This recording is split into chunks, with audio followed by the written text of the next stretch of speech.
Buenas noches. Buenas noches, Ligda.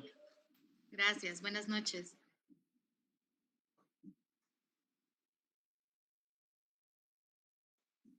Bueno, chicos, buenas noches. Vamos a dar inicio. En el chat envié los resúmenes de las diapositivas para que ustedes puedan tenerlas en cuenta cuando necesiten consultarlas. Entonces, vamos a dar inicio. Les voy a compartir pantalla para que todos podamos tener una pequeña perspectiva. Permítanme un segundo. Ahí estamos. Muy bien. ¿Pueden ver mi pantalla? Sí, Ligda, sí se mira. Muy bien. Perfecto.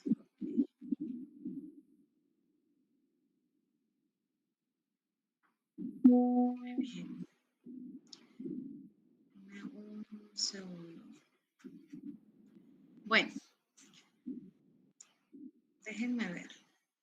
No sé por qué me está sacando un espejo. Denme un segundo. Vamos a quitar este efecto de espejo.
Bueno, muy bien. ¿Me escuchan? Sí, Ligda, se le escucha bien. Perfecto. Bueno, vamos a iniciar. Seguimos con la arquitectura institucional de presidencia y vicepresidencia de la República. En la clase pasada dimos unos pincelazos, pero hoy vamos a llegar un poquito más al fondo de las. Bien, presidente y vicepresidente, el binomio presidencial, el mandato democrático. Vamos a empezar diciendo que son una unidad indivisible, lo que les decía en la clase anterior respecto a que son como parientes, pero no forman grado. ¿Se recuerdan que les decía eso, verdad? El binomio así se elige, o sea, se crea como dos, pero es uno solo. Lo importante acá es entender que en el sistema guatemalteco el vicepresidente también tiene funciones asignadas. Si ustedes pudieran tener a la mano su constitución, sería algo buenísimo, porque así podríamos todos llevar la lectura. De igual manera, si tienen la ley del organismo ejecutivo, nos va a servir bastante. Bueno, veamos. Para empezar, el binomio presidencial se elige por sufragio universal. El sufragio es una cosa sagrada, ¿verdad? De hecho, se consagra como un derecho fundamental dentro de la Constitución. Entonces, encontramos que el presidente y el vicepresidente serán electos por el pueblo para un periodo improrrogable de 4 años, mediante sufragio universal y secreto. El sufragio, pues, es el voto al que tenemos derecho desde el momento en que adquirimos la mayoría de edad. Aparte dijimos en la clase anterior que es un deber, ¿verdad? ¿Se recuerdan? Va. El origen de la forma de la presidencia y vicepresidencia en Guatemala es popular y democrático, porque se supone que nosotros somos quienes tenemos la posibilidad de elegirlo, o más bien la obligación, ¿verdad? En el artículo 201 de la ley electoral y de partidos políticos también encontramos que si alguno de los dos no obtiene la mayoría absoluta, pues hay una segunda ronda de votaciones, ¿verdad? La segunda vuelta que le llamamos. Entonces, esto es importante porque son las dos mayorías más altas relativas. Entonces, aquí vamos a llegar a un concepto que es importante que lo mantengamos, que lo tengamos en cuenta durante el desarrollo de esta clase. Vamos a hablar de lo legítimo y de lo legal, porque no son exactamente iguales. Luego, la unidad, el binomio va electo en una misma planilla, o sea, no podemos votar por aparte para presidente y por aparte para vicepresidente. O sea, los dos son completamente, son independientes entre sí, pero forman parte de una sola unidad. Y luego hay una limitación que es la limitación, o sea, la prohibición completa de que se puedan reelegir. En la clase anterior leímos un artículo de la Constitución que es el artículo que contiene la parte pétrea de la Constitución. Y ahí vamos a encontrar algunas debacles con algunos autores, que si son dos o que si son tres partes en la Constitución. Pueden ser 1000 si quieren, si lo vamos a desenmarañar. Pero dijimos que habían artículos no reformables. Uno de esos artículos es el artículo 186, que contiene las prohibiciones para optar a los cargos de presidente o vicepresidente de la República. Ahí vamos a encontrar, por ejemplo, el artículo A, perdón, la literal A es bien, yo creo que esa tenía una dedicatoria especial en su momento. Si nos vamos al momento histórico, allá en el año 84, 85, cuando se empiezan a desarrollar ya los preceptos y emana una idea concreta de los constituyentes, de la Asamblea Nacional Constituyente, que nos dice el caudillo, los jefes de Estado, o líderes de golpes de Estado, revolución armada o movimiento similar, encontramos que esto es bien, bien dedicado, ¿verdad? Que casi que con letras chiquitas está el nombre de alguien. Pero pues esas ya son cosas muy de historia a las que no quiero entrar de lleno. Luego encontramos en la literal B que la persona que ejerza la presidencia o vicepresidencia de la República, cuando se haga la elección para dicho cargo o que la hubiera ejercido durante cualquier tiempo dentro del periodo presidencial en que se celebrarán las elecciones. Básicamente, aquí encontramos una de dos, ¿verdad? La que esté ejerciendo la presidencia o vicepresidencia no puede optar a la reelección, pero tampoco aquella persona que la haya ejercido durante ese periodo constitucional. Y es ahí porque la razón, yo creo las razones primordiales por las cuales un personaje de la política en Guatemala ha sido vicepresidente tantas veces, ¿no? No puede hacerlo durante el siguiente ejercicio, pero sí ha podido completarlo, ¿verdad? Luego C, los parientes dentro del cuarto grado de consanguinidad y segundo de afinidad del presidente o vicepresidente de la República, cuando este último se encuentra ejerciendo la presidencia. Y las de las personas a que se refiere el inciso primero de este artículo. O sea, tampoco de jefes de revolución armada, de golpe de Estado o caudillos, en todo caso, ¿verdad? A esta Licenciada, literal en específico. licenciada, disculpe que le interrumpa. Fíjese Dime. de que hay bastante gente que no pudo ingresar a la clase. Están en el chat escribiendo de que no, ya no tuvieron acceso.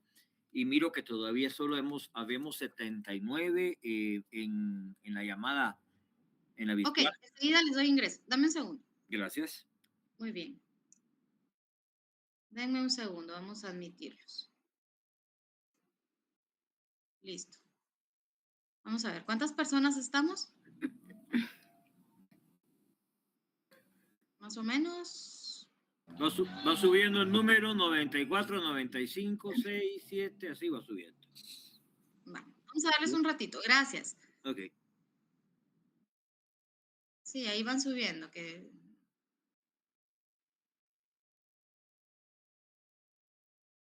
Sí, luego me llegan más, quiero ver. Miren, no se preocupen si en caso no lograran entrar todos porque mi Google Meets no lo permitiera, entonces para eso les subí en el chat las diapositivas. De todas maneras, Disculpe, siempre hacemos... licenciada, si era tan amable de que pudieran añadirnos al grupo de WhatsApp, porque la verdad que yo no encuentro esos grupos. Disculpe la interrupción. Sí, no hay problema. Yo no soy la administradora. A ver, déjenme ver. Es que no está en este chat. Permítanme un segundo. Voy a revisar el WhatsApp, porque ahí las envié. Me estaba dando un poquito de problema cargarlas en el WhatsApp, les cuento. Y no es porque pesaran mucho, sino que quizá porque tenía muy mala señal en ese momento. Ahora las veo. Vamos a ver. Creo que ahí nos quedamos, ¿verdad? Ya no me dejó ingresar a más personas. 101 personas quedaron adentro de la llamada, pero todavía hay gente que no logró ingresar según el chat. Muy bien. Sí, es que si le pongo sonido al chat de ustedes ahorita, olvídense, no, ya no les pongo atención. Vamos a mejorar esta situación, ¿oyeron? La universidad está todavía haciéndome algunos accesos, ¿oyeron? Esa es la razón. Pero no se preocupen, yo ya les dije que de todo esto vamos a ir teniendo retroalimentación y en todo caso, pues vamos a... Yo les voy a estar enviando el material de todas maneras al chat del WhatsApp. Denme un segundito. Exonéranos de examen, Lic. No puedo hacer eso por el reglamento. Bien, De hombre, hecho, que tuve debe la tener. intención, ¿saben? Pero no es posible. Sí, tienen razón. Ya no me aparecen ni siquiera enviándose. Denme un segundo y se los vuelvo a enviar, ¿bien? Miren, yo sí de preferencia, fíjense que les voy a suplicar que si les fuera posible, escríbanme solo al grupo, porque si no los voy a empezar a bloquear en el WhatsApp y dejemos de que los voy a bloquear en el WhatsApp, me voy a salir del grupo. Y ahí sí ya nos fregamos porque entonces solo nos vamos a poder comunicar por clase. ¿Oyeron? Eso sí les quiero suplicar, por favor. Porque... Licenciada, disculpe. ¿Sí? ¿Usted sería tan amable de compartir el link de WhatsApp? Es que tenemos otro, pero allí no está usted. Entonces, ya envían la información tarde y no pueden entrar. Sí, miren, no van a poder entrar todos porque este es mi Google Meets personal. Todavía la universidad no me ha asignado el Google Meets correcto o el Zoom o lo que sea. Entonces estoy en ese proceso de poder tener ya sea que lo obtenga de forma personal o algo por el estilo, ¿verdad? O que me lo proporcione la universidad. Bueno, yo les voy a mandar ahorita, solo terminamos la clase y yo les voy a compartir todo el material que hemos recibido en las últimas 2 y esta clase. ¿Estamos de acuerdo? Muchas gracias, licenciada, claro. Y yo lo voy a Gracias, subir al terminar la clase porque si no ya no vamos a avanzar de acá. Ok. Muy bien. Sigamos entonces. Bueno, entonces les decía que existen limitaciones absolutas. Bueno, con respecto a las limitaciones, la verdad es de que podemos agarrar la Constitución, leerla y tratar de desenmarañarla. Pero es importante que ustedes entiendan que existen algunas cuestiones que son sumamente importantes dentro de la administración pública. La alternabilidad en el ejercicio del poder, por ejemplo. Esto es sumamente importante porque imaginémonos o pongámonos en un escenario. El día de hoy, pudieron ustedes observar una situación que se suscitó, bueno, es específicamente en un trámite administrativo. Y estas son cuestiones que ustedes tienen que tomar siempre en cuenta. Para esta clase, que es Administrativo 2, y en general, cuando ustedes estén preparándose para su examen técnico profesional y estén preparándose para la fábrica, les voy a dar quizá el mejor consejo que yo recibí en su momento.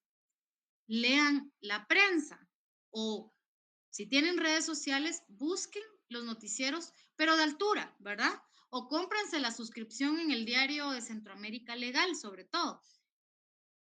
Estén al tanto de la coyuntura.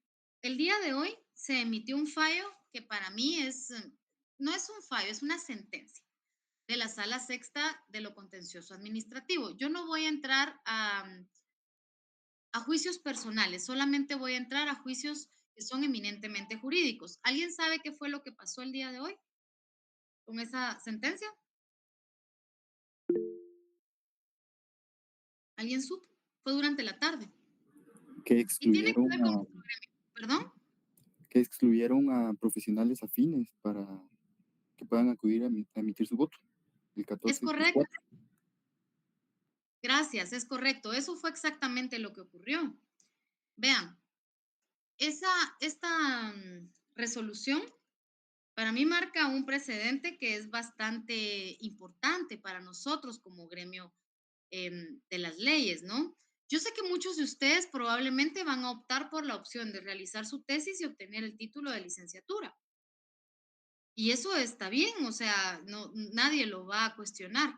Por supuesto que es una alternativa, ¿no? Para obtener la profesionalización y saltarnos a veces la dificultad, ¿no? De poder enfrentar los exámenes generales, el examen técnico profesional. Pero creo que es igual de digno, o sea, lo mismo es tener una licenciatura en ciencias jurídicas y sociales, porque al fin y al cabo, yo no sé si ustedes están conscientes que en este punto de su vida, de su carrera, ustedes están optando a 3 títulos, ¿no? Bueno, un título y 2 grados académicos. Entonces, creo que vale la pena que ustedes lo analicen fríamente y ustedes consideren si esta sentencia es acorde, ¿no? Porque al final de cuentas estamos hablando que la colegiación profesional es obligatoria y las ciencias afines no tienen otro lugar donde agremiarse.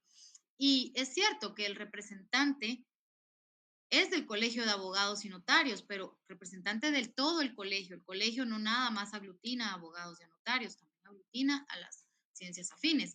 Entonces podríamos ponernos en la perspectiva otorgada por la honorable magistratura o podríamos analizarlo desde una perspectiva más humana y más acorde a la Constitución, porque ya lo leímos en algún momento que si era derecho o si era deber elegir y ser electo, ¿no?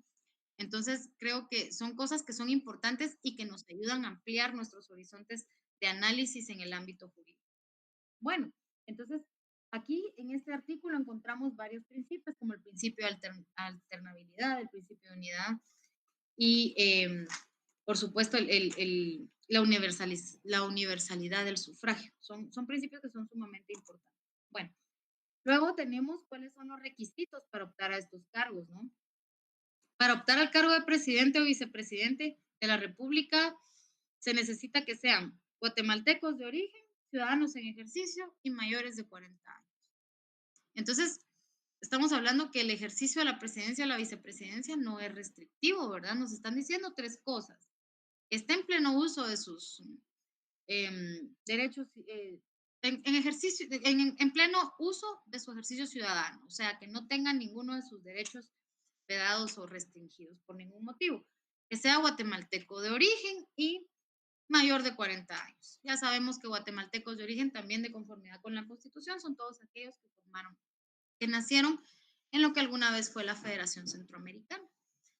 Así que, bueno, no es tan escandaloso que sea un presidente con doble nacionalidad, ¿verdad?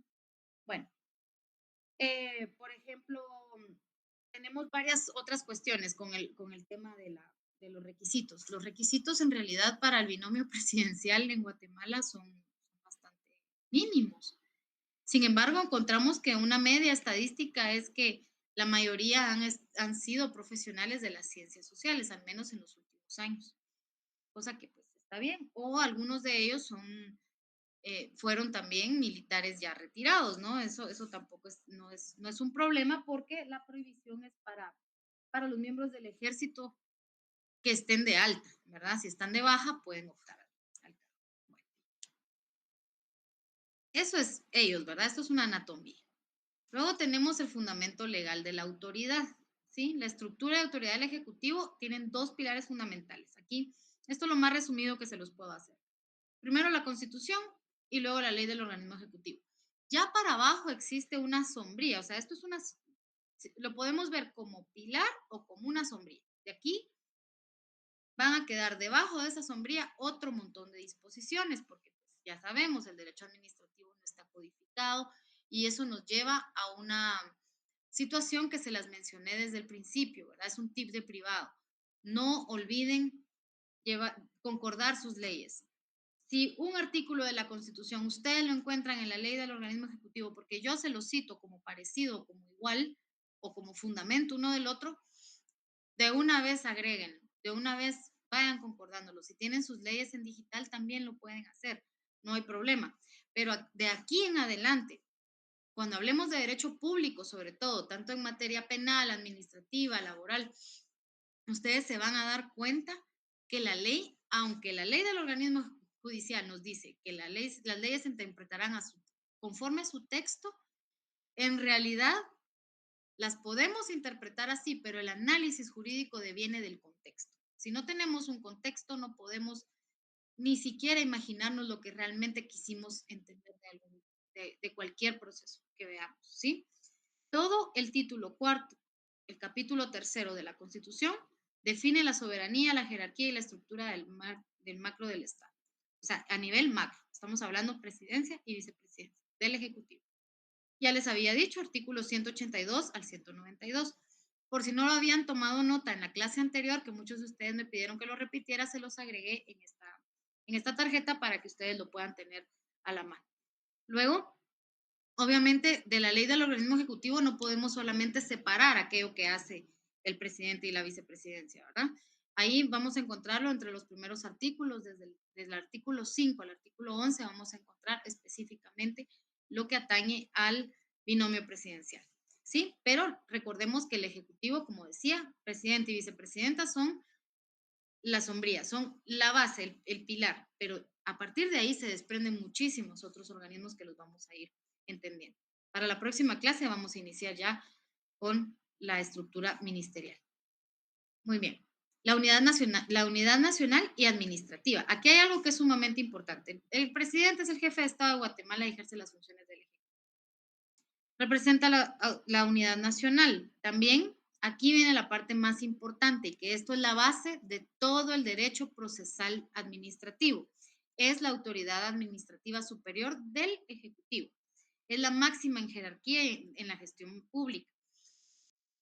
Si alguien de ustedes tiene una ley de lo contencioso administrativo, no hace falta que la tengan ahorita. Solamente en algún momento es importante que ustedes tomen en cuenta que todas las acciones, las resoluciones o las disposiciones emanadas por cualquiera de los organismos del Ejecutivo, ¿sí? Cualquiera de sus órganos o cualquiera de sus dependencias son susceptibles de impugnación. Ahí vamos a encontrar en el artículo 5 y el artículo 7 de la Ley de lo Contencioso Administrativo cuáles son los remedios procesales que existen en contra de la administración pública. En general son dos, ¿verdad? El recurso de revocatoria y el recurso de reposición. ¿Por qué les digo esto? Porque identificar quién es la autoridad administrativa superior siempre va a ser importante para cuando ustedes quieran emprender una acción en contra del Estado. Por ejemplo, la autoridad administrativa superior en los ministerios va a depender. ¿Por qué? Porque está el ministro de Estado, o sea, está el ministro para cuestiones de prácticas, ¿verdad? O didácticas, hay un ministro, pero también hay viceministros. Y en cualquiera de los viceministros puede recaer, ¿sí?, la figura de autoridad administrativa superior. ¿Por qué razón? Esto se relaciona mucho al régimen de contrataciones del Estado, porque en el artículo 9 de la Ley de Contrataciones del Estado ustedes se van a dar cuenta que, o van a encontrar, a quién le corresponde resolver, porque resulta que tiene que haber una autoridad superior, pero también puede haber o sea, aparte de la autoridad administrativa superior, hay una autoridad que es superior a todas, administrativa, financiera, jurídica, de todo, ¿sí? Esto es como una dualidad que existe en toda la administración pública. Entonces, primero lo primero, la autoridad administrativa superior del Ejecutivo es el presidente de la República y el vicepresidente cuando lo está supliendo, ¿sí? Asimismo es el comandante general y líder supremo de las Fuerzas Armadas. Aquí en Guatemala realmente pues en guerra de hace bastante rato estamos, entonces, a excepción de la guerra civil que estamos viviendo actualmente y que ha llevado a la declaratoria del estado de excepción, ¿no? Bueno, Atribuciones esenciales del presidente. Tiene una función legislativa. ¿Por qué?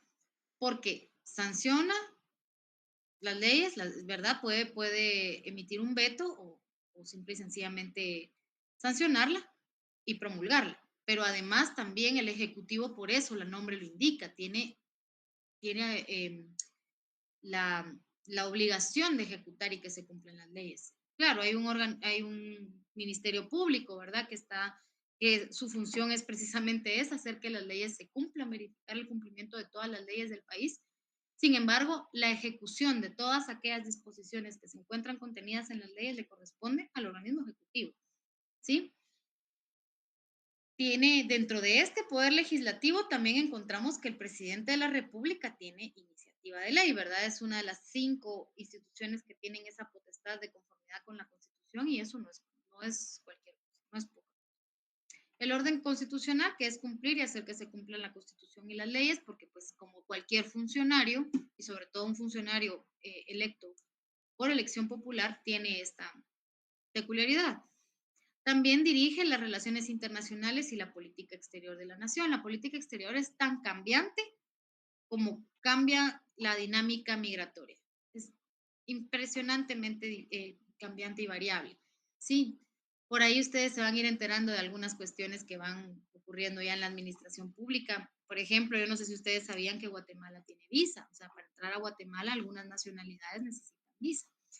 Cuento esto porque la política exterior, aunque la dirige el presidente de la República, la representación en la política exterior la ejerce el ministro de Relaciones Exteriores.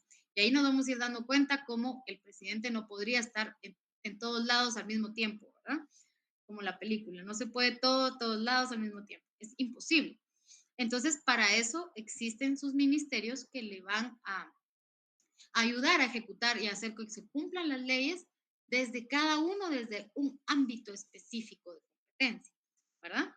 Y luego, en cuanto a las emergencias, esto lo vimos recientemente, ¿verdad? Estamos en este momento en uno de esos estados excepcionales de emergencia, en los cuales al Ejecutivo, al presidente, le corresponde dictar disposiciones cuando, según la gravedad del caso, va a ser ese estado de excepción, ¿sí? Por supuesto, el Congreso de la República tiene que aprobarlo, ¿verdad? Para que pueda entrar en vigencia, cobrar vigencia. Sin embargo, es una de sus funciones poder emitir este alertivo, ¿verdad? Y realizar todas aquellas limitaciones que sean necesarias. El mando de la fuerza pública, ¿verdad? Que tiene como objetivo defender la nación y conservar el orden público. En Guatemala, si ustedes se van a la historia sociopolítica reciente de Guatemala, se encontrarán que obviamente hubo 36 años de conflicto armado interno, o como ustedes quieran llamarlo, guerra civil, que sería yo creo lo más apropiado, porque decir conflicto armado interno es un eufemismo.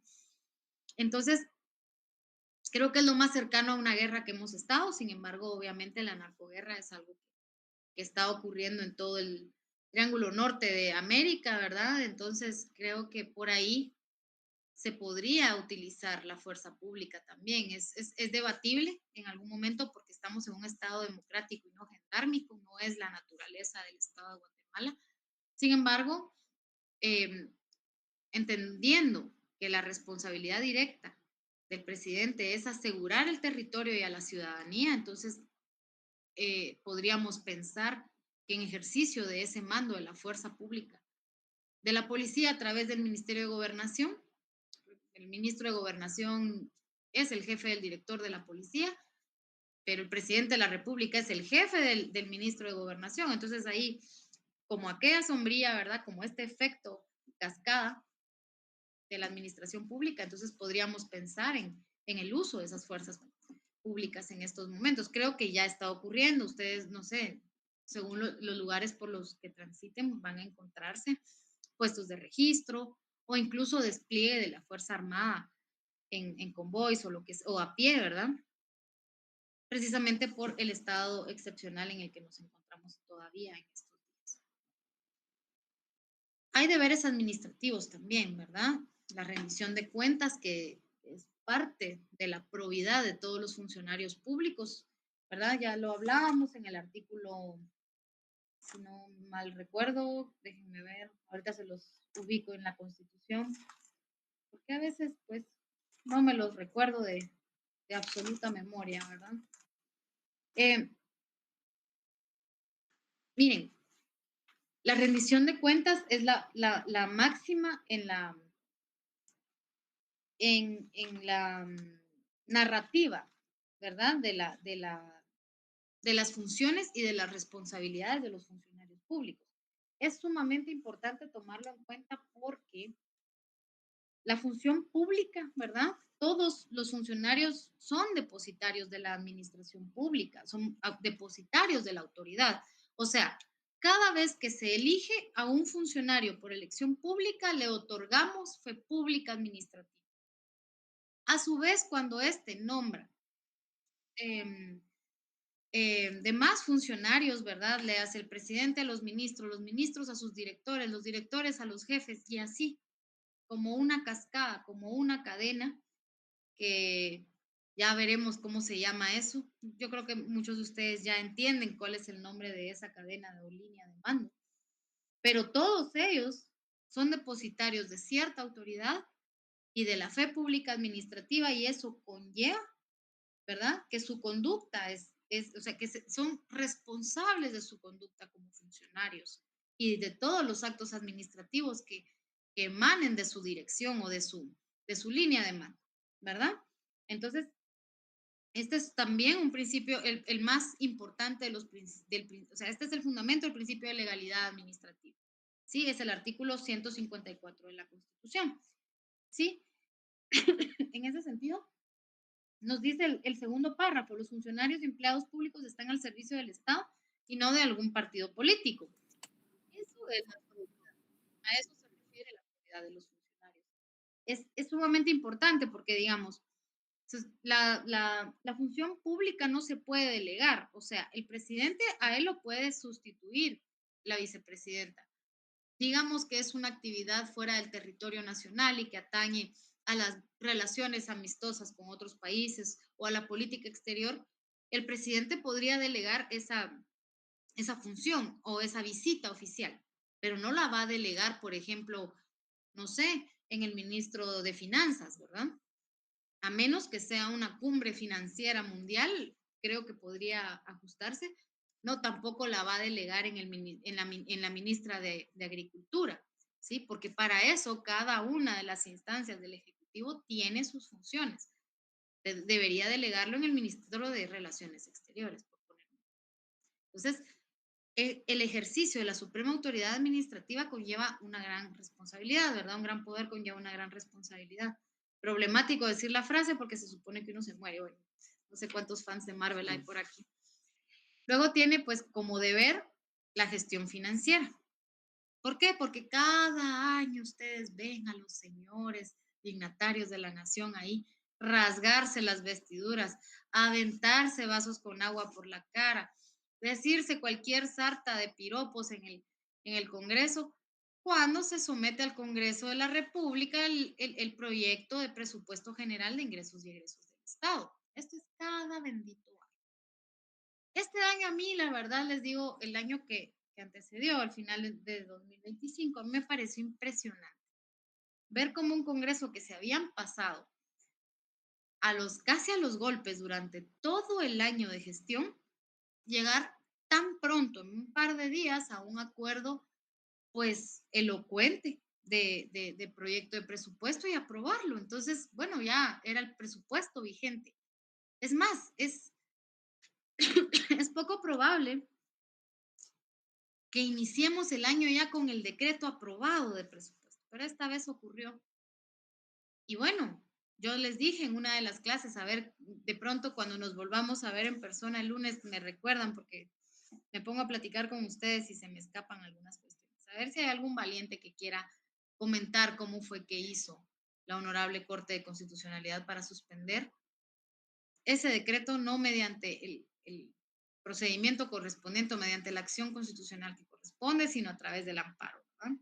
Entonces, esa es una gestión financiera sumamente importante porque la aprobación del presupuesto general de ingresos y egresos del Estado implica, ¿verdad?, la debida ejecución de todos los mandatos que cada uno de los ministerios tiene y por ende, ¿verdad?, la consecución del bien común, porque la ejecución de los de la política pública a través de los planes, programas, proyectos que existan en cada una de las instancias del Ejecutivo, todas están orientadas a que podamos mejorar nuestra calidad de vida como ciudadanos, ¿verdad? He ahí la razón por la cual es tan duramente criticado un ministerio que ejecuta muy poco o que no logra un porcentaje de ejecución por encima del 50% al menos del presupuesto que le ha sido asignado. Todo eso vuelve al fondo común, vuelve al saldo de caja y bancos del Estado. Entonces, aunque pueda ser que se pueda asegurar su disponibilidad para próximos ejercicios fiscales, estamos hablando que se perdió un año entero de ejecución en el cual se pudo haber crecido en cualquier rubro o ámbito de la administración pública que es tan necesario. Luego, la transparencia. Actualmente encontramos que existe incluso una Comisión Nacional contra la Impunidad. Encontramos que existe una secretaría de Gobierno Electrónico Abierto, que son aquellas que están naciendo con el fin, ¿verdad?, de hacer una gestión transparente y aminorar el gran flagelo que la corrupción implica para las instituciones públicas. Sin embargo, constitucionalmente lo que encontramos es que debe presentar el informe anual al Congreso de la República sobre la situación de la administración o del Ejecutivo que administra, ¿no? Esa es la transparencia incorporada constitucionalmente y de ella devienen otro tipo de deberes, como les decía, la probidad, que es todos estos. Y la defensa del interior, ¿verdad? Que es preservar la integridad del territorio y el orden interno. Esto implica, pues, el cumplimiento de todas las leyes vigentes. Luego, con el tema del vicepresidente. La legitimidad y sucesión, ¿verdad? Es electo en la misma planilla y bajo la misma forma que el presidente. Aquí les coloqué la palabra ticket por no ponerles papeleta, ¿verdad? Básicamente eso es lo que es. Es un ticketcito, es una papeleta. Solo al doblarla ya aparece una cartita de amor. Entonces, ahí mismo se va el presidente y el vicepresidente. No podríamos votar, digamos, por presidente por este, pero me gusta más el vicepresidente de aquel. No, no podemos hacer eso, ¿verdad? Entonces, no podemos cruzar el voto en presidente y vicepresidente, porque como les decía, son como que fueran un matrimonio, ¿verdad? La función primordial del vicepresidente es representar al presidente en actos oficiales y sustituirlo en caso de falta temporal o absoluta. Eso es la máxima, ¿verdad? Lo más importante. Acá arribita les coloqué los números de artículo porque también me los consultaron en la clase anterior para que los puedan tener presentes, ¿sí? Miren, esto es algo esto es muy doctrinario. Acá dice que ejerce la primera magistratura de coordinación ejecutiva. Hay algunos autores del derecho administrativo, ¿verdad? Esto es algo que me encontré en una doctrina española. Esto viene de una doctrina española, que el vicepresidente ejerce una máxima magistratura también, ¿sí? Aunque no sea una magistratura del orden o del ámbito judicial, ¿sí? Magistrado significa togado, vestido, ¿verdad? Es alguien, la magistratura implica una alta investidura. Entonces, el vicepresidente es una alta investidura, el primer magistrado de la República, ¿sí? Porque es quien coadyuva en la coordinación ejecutiva cuando encontramos a vicepresidentes con funciones como el vicepresidente de Guatemala, que tiene funciones claramente delimitadas constitucionalmente como ordinariamente. Sus funciones estratégicas y de coordinación. Aquí ya encontramos en este punto, como les decía, ya doctrinalmente, para la fórmula del vicepresidente en Guatemala, ustedes se van a dar cuenta que doctrinalmente él se convierte en un coordinador, ¿verdad? Es en quien el presidente delega algunas de sus más importantes funciones, ¿sí? Dirige y coordina el trabajo de los ministros de Estado, porque pues preside el Consejo de Ministros y también los gabinetes específicos, ¿verdad? Como el gabinete de desarrollo, el gabinete específico de Hay varios. La Autoridad Migratoria Nacional preside varios de estos consejos, ¿no? Estos concilios en los cuales participan los ministros por afinidades en cuanto a sus facultades. Delibera porque participa activamente en esas discusiones del Consejo de Ministros con voz, aunque no con voto, ¿verdad? Porque para eso está el presidente. Eh, como les decía, el liderazgo es delegado porque ejerce, ¿verdad? El Consejo de los Ministros, o sea, siempre participa en el Consejo de Ministros, pero también lo puede dirigir, cosa que es muy distinta a coordinarlo, ¿verdad? Y luego coadyuva en la política pública liderando los gabinetes específicos que les mencioné. Esas son las funciones estratégicas, ¿verdad? Acá encontramos el Consejo de Ministros, que es el motor de la política nacional. De hecho, en el Consejo de Ministros no solamente se emiten los decretos, perdón, los acuerdos gubernativos, que son sumamente importantes, la mayoría de ellos contienen reglamentos que desarrollan las leyes ordinarias. Aquí les coloqué los artículos, el 195 y 196 de la Constitución, ¿sí? Es un órgano colegiado, ¿verdad? O sea, nunca va a estar conformado por solo el presidente. Aquí encontramos que el Consejo de Ministros es el presidente con todos sus ministros de Estado juntos, ¿sí? Bien, en ese sentido ellos toman decisiones y la mayoría de las políticas públicas de Guatemala se generan en el Consejo de Ministros. Está siempre conformado por el vicepresidente y presidido por el presidente, más cada uno. Aquí se genera una especie de, no sé, como de analogía con la ley civil. Vamos a irnos por el civil porque todavía no hemos llegado al mercantil acá, ¿verdad? Pero la responsabilidad solidaria quiere decir que todos los funcionarios son solidariamente responsables entre sí de las decisiones que toman en órganos colegiados. O sea, aquí los que firman en Consejo de Ministros este reglamento y lo emiten mediante acuerdo gubernativo, todos se van de una vez al fondo del mar si llega a hundirse el barco, ¿verdad? Entonces, esa responsabilidad es compartida en los órganos colegiados y eso es algo sumamente importante.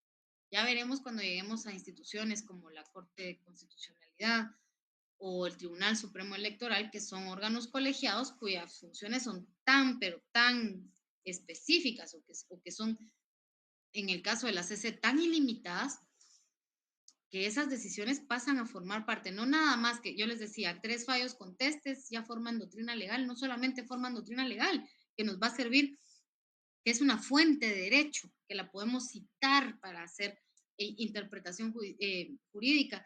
No solamente eso, sino que pasan a la historia cuando alguno de ellos se separa de esa decisión. Ya lo veremos más adelante. Aquí encontramos esta otra figura que es sumamente importante, la responsabilidad y el antejuicio. ¿Sí? La inmunidad no significa impunidad, solamente es una garantía funcional. Vamos a imaginarnos que por cualquier motivo, todos ustedes, alguien de ustedes o ustedes ejercen la presidencia de la República. ¿Cuántos TikToks o bueno, en su momento, ¿verdad? Incluso los boletines del Honorable Comité de Huelga de Dolores mencionaban algunos actos reprochables de presidentes, de ministros, de funcionarios, en cualquier parte, ¿no? Incluso algunos de estos son acusaciones difamatorias, otras eran completamente verídicas, pero imaginémonos por un momento que en alguno de estos documentos nosotros, basándonos en ese clamor popular, pudiéramos iniciar un juicio penal, civil o de cualquier naturaleza en contra del presidente, en contra de todos aquellos que gozan esta inmunidad de antejuicio, ya no tendríamos ni uno solo libre, ¿verdad? Entonces, el derecho a antejuicio es aquel que le asiste al funcionario para que el juez pueda decir, ah, bueno, sí, aquí hay lugar para formación de causa, porque lo que me están presentando es suficiente prueba, no es un TikTok, ¿verdad? No es un chisme o realidad, no es nada de eso, es una cuestión que sí tiene un sustento, algo que está debidamente respaldado por la prueba en cualquiera de sus modalidades, ¿no? Pero la inmunidad, como decía, no es impunidad, solo es una garantía para el funcionario de protección de su cargo, del ejercicio libre de su cargo. Lo que sucede es que imagínense lo difícil que debe ser llegar a esa calidad, todo por lo que hay que pasar, como para que cualquiera de las personas o cualquiera de tus opositores decida realizar una denuncia, porque no todas las denuncias son verídicas, ¿verdad? Entonces, en ese sentido, creo que es importantísimo que mantengamos claridad con respecto a la responsabilidad administrativa. Ya tendremos una clase nada más dedicada a la responsabilidad administrativa y a aquellos delitos que devienen de ella, pero es importante encontrar que aquí hay un principio, que es el principio de responsabilidad, que era el que les mencionaba, que se encuentra contenido en el artículo 104 y 155 de la ley. Porque el 150 de la ley, no de la Constitución. En el artículo 155 encontramos la responsabilidad por infracción a la ley. Cuando un dignatario, funcionario o trabajador del Estado en el ejercicio de su cargo infrinja la ley en perjuicio de particulares, el Estado o la institución estatal a quien sirva será solidariamente responsable por los daños y perjuicios que se causaren. ¿Sí? La responsabilidad civil de los funcionarios y empleados públicos podrá deducirse mientras no se hubiere consumado la prescripción, cuyo término es de 20 años. Esto es sumamente importante porque constitucionalmente cualquier funcionario público, ¿sí? Cualquier delito, cualquier acción a la cual pudiera estar sometido este funcionario, no va a prescribir. ¿Cuánto es por ejemplo, abuso de autoridad? Digamos, ese es menos grave, si no mal recuerdo. Vamos a suponer que 5 años es la pena máxima que tiene. Debería de prescribir en las 2/3 partes, o sea, en 7 años ya está, perdón, en 2 años y medio ya está prescrito, por decirlo así. En este caso estamos hablando de que la prescripción su término será de 20 años, solo por el simple hecho de ser funcionario público. Ustedes no se imaginan la cantidad de procesos de antejuicio promovidos por el MP que son por abuso de autoridad o por incumplimiento de deberes. Es increíble, es una cantidad exorbitante. Y la mayoría de los antejuicios que se promueven por el Ministerio Público son por desobediencia. Ya les contaré más o menos cómo funciona. Les decía que el antejuicio, acá les incorporé una definición bastante simple, ¿no? Es un mecanismo legal de protección y fiscalización. Los mandatarios, también algunos de los funcionarios públicos, están sujetos a juicio solo tras declarar que al lugar a formación de causa, ¿no? Esta es una definición bastante simple. Bien. El protocolo de sustitución presidencial, ¿verdad? Primero, pues, la ausencia del presidente. Vamos a suponer que la ausencia es temporal. Asume el vicepresidente. Si hicieran falta ambos, el Congreso deberá designar a alguien, ¿sí? Y ahí aparece aquel señorcito con su banda, ahí la empieza a planchar rápido. Perdónenme.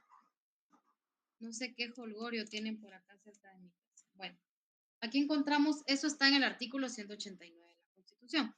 Ante la falta absoluta, asume el vicepresidente para completar el periodo presidencial, debiendo, por supuesto, llamar a elecciones en el momento correspondiente, ¿verdad? Hacer el llamado al Tribunal Supremo Electoral para que convoque a elecciones generales. Todo esto lo encuentran en la Constitución. Pero pues aquí se siente un poquito más fácil de entender porque hay un esquemita, ¿no? Acá encontramos el protocolo de sustitución del vicepresidente. Parece chiste, pero es más difícil sustituir al vicepresidente que al presidente. ¿Por qué? Porque pues, obviamente él es el reemplazo. Estamos hablando del reemplazo, ¿no? Si la falta es absoluta o ausencia definitiva del presidente, ¿verdad? El presidente le presenta al Congreso de la República una terna, ¿sí? Un listado de 3 candidatos, ¿sí? Y el Congreso de la República elige a uno para que complete el periodo presidencial por el cual había sido electo el vicepresidente que está, que está ausente por completo. En este caso no hablamos de una ausencia temporal, porque si hay una ausencia temporal, asume el presidente de la República, por simple lógica, ¿verdad? La vacancia total del Ejecutivo ya ocurrió, por si no se recuerdan, ¿verdad? Simultáneamente o sucesivamente, el presidente y vicepresidente llegaran a faltar, ¿sí? En el artículo 189 de la Constitución, encontramos que el Congreso de la República deberá designar a la persona que asuma la presidencia. Eso ya ocurrió aquí en Guatemala y obligó en 1994 a una reforma parcial de la Constitución, ¿verdad? Eso le llamamos el autogolpe, porque pues el presidente de la República en ese tiempo intentó disolver el Congreso. Y eso conllevó, ¿verdad?, un rompimiento del orden constitucional, ya que eso es completamente una infracción total de la Constitución. Entonces, si ustedes ven que la sujeción al poder no existe en teoría en el estado de Guatemala, encontramos que administrativamente muchas de las cuestiones se deciden en el Congreso de la República. Sí puede existir, digamos, esa fricción entre el Congreso y el Ejecutivo. Vamos a empezar, por ejemplo, por el derecho de citación o de interpelación a ministros. El Congreso de la República podría decidir que un ministro no es apto para el ejercicio de esa función, ¿sí? Aquí encontramos que es el Congreso de la República quien restaura el orden ejecutivo en ausencia de ambos, eligiendo a la persona que asumirá. Ahí tiene pues varias salidas, ¿verdad? Normalmente la salida más inmediata es nombrar al procurador de los derechos humanos, por lo regular, al menos para que ejerza la presidencia de forma temporal y le ordenan, ¿verdad? Cuando le dan posesión le ordenan que llame a elecciones. Entonces, es bien interesante porque encontramos que las prerrogativas de los diputados del Congreso son muy diferentes a las prerrogativas que tiene el presidente o vicepresidente de la República, ¿sí? Sus atribuciones son mucho más amplias y creo que, aunque eso no podríamos hablar de injerencia, sí hablamos de un ejercicio un poco más, no sé, más a profundidad del poder. El Estado de Guatemala está diseñado para ser estable. El mandato es de 4 años improrrogables, porque ya dijimos que debe haber alternabilidad en el poder y está prohibida la reelección, ¿sí? Hay una línea clara de mando, ¿verdad? Existe, porque si no está uno, está el otro, entonces hay un presidente y un vicepresidente. Hay mecanismos, ¿verdad? Como el Consejo de Ministros, pero ahí vamos a encontrar que también hay hay gabinetes específicos y hay otros sin fin, hay comisiones, secretarías que hacen que el Estado pues, sea una maquinita que está siempre en funcionamiento. Y vemos que es un artículo pétreo aquel que salvaguarda la sucesión constitucional, el que prohíbe precisamente la reelección. El organismo ejecutivo funciona como un sistema integrado, les digo acá, de autoridad administrativa y legitimidad democrática. Por eso yo quería que llegáramos a esta palabra. ¿Qué es lo legal y qué es lo legítimo? Bueno, hay varias formas de verlo, patos, porque por un lado, voy a dejar de compartir pantalla, vamos a platicar. No sé si me alcanzan a ver ahí. Ay, pero listo. Perdonen, había apagado la cámara para que no se interrumpiera por cuestiones de señal mi alocución. Bueno, ¿qué es lo legal y qué es lo legítimo? No son precisamente lo mismo, porque algo puede ser legal, pero no forzosamente es legítimo. Pensemos en unas elecciones en las cuales, bueno, gana el voto nulo. ¿Qué nos menciona la ley electoral y de partidos políticos al respecto? Nos dice, bueno, actualmente hay un mecanismo. Si llega a ganar el voto nulo, esto obligaría a que las elecciones se repitan. Tendría que haber una nueva convocatoria de elecciones. Imagínense a qué nivel. Y bueno, ahí ganaría el que obtenga la mayoría de votos. No la mayoría absoluta, una mayoría simple. Y supongamos que esa mayoría simple se consigue con 100 votos. ese gobierno es legal, o sea, fue legalmente electo, pero ¿qué tan legítimo y representativo sería? ¿Verdad? A mí me llama mucho y poderosamente la atención. Cuando yo he brindado este curso, siempre les digo, esto es como lo que decía mi abuelita, es que está la esposa, la legítima esposa, que es la que está bien casada, la que ha firmado los papeles, pues esa es la esposa legal. ¿Y qué tal si no es con esa con la que hicieron vida? O al revés, ¿verdad? Entonces, ahí es a donde vamos a qué es legal y qué es legítimo. Entonces, siempre en cada clase yo les dejo como algo para que ustedes analicen. Véanse estos artículos de la Constitución y en la próxima clase vamos a hablar ya sobre funciones ministeriales y sobre el Consejo de Ministros para que ustedes analicen cómo está esto plasmado en lo legal, pero también cómo eso representa a los ciudadanos que realizamos la elección y qué tan legítimo se convierten las acciones de cada uno de los entes del Estado. Eso es lo que yo quiero que ustedes logren asimilar durante todo este semestre, porque, como les decía, es verdad, la Constitución ya nos dijo, aquí no hay sujeción de poderes, o sea, aquí es esto, cada uno hace lo que tiene que hacer. Sin embargo, no le ha concedido las mismas atribuciones al Ejecutivo que al Legislativo o que al Judicial, y muchas de las funciones y atribuciones que tiene el Congreso de la República implican de cierta manera un ejercicio de fiscalización del Ejecutivo. Entonces, todas esas cosas son las que van a ir conformando un sistema más o menos legítimo en el Estado, aunque es bastante estable en ese sentido. Les digo, desde el 94 que no se ve algo tan grave como una irrupción flagrante del orden constitucional, pero eso no implica que la Constitución pueda ser en algún momento tergiversada. Y digo, me refiero a la Constitución porque si ya nos vamos al orden jurídico, ordinario, reglamentario, pues bueno, echa la ley, echa la trampa, les dije en otro de las clases, siempre podemos interpretar la norma desde su contexto y por ahí vamos aprendiendo otras cosas. ¿Hay alguna duda o comentario que alguien quiera realizar? Levantan su manita o toman la palabra como quieran. Adelante, Pablo Alberto. Licenciada, buena noche. Perdone, usted mencionó algunos artículos de lo contencioso administrativo. ¿Podría repetirlo, por favor? Perdón. Gracias. Claro que sí, con gusto. Los artículos que mencioné de la Ley de lo Contencioso Administrativo fueron el artículo 5 y el artículo 7, porque les hablé de los recursos, ¿no? El de reposición y el de revocatoria.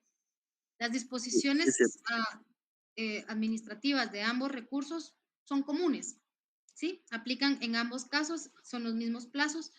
Esto es materia del próximo semestre, pero si lo podemos adelantar y si lo podemos ya empezar a entender, es bueno, porque el proceso administrativo es bastante amplio, sobre todo por la no codificación del derecho administrativo en Guatemala, pero son esos dos artículos. Gracias, licenciada, muy amable. Con gusto. ¿Alguien más?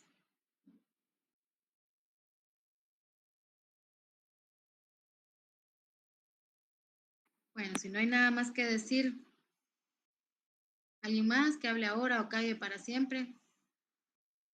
Bueno, ahora enseguida que terminemos la clase les voy a compartir el material que vimos el día de hoy y los de las dos clases anteriores para que ustedes los puedan tener ahí en su WhatsApp y consultarlos.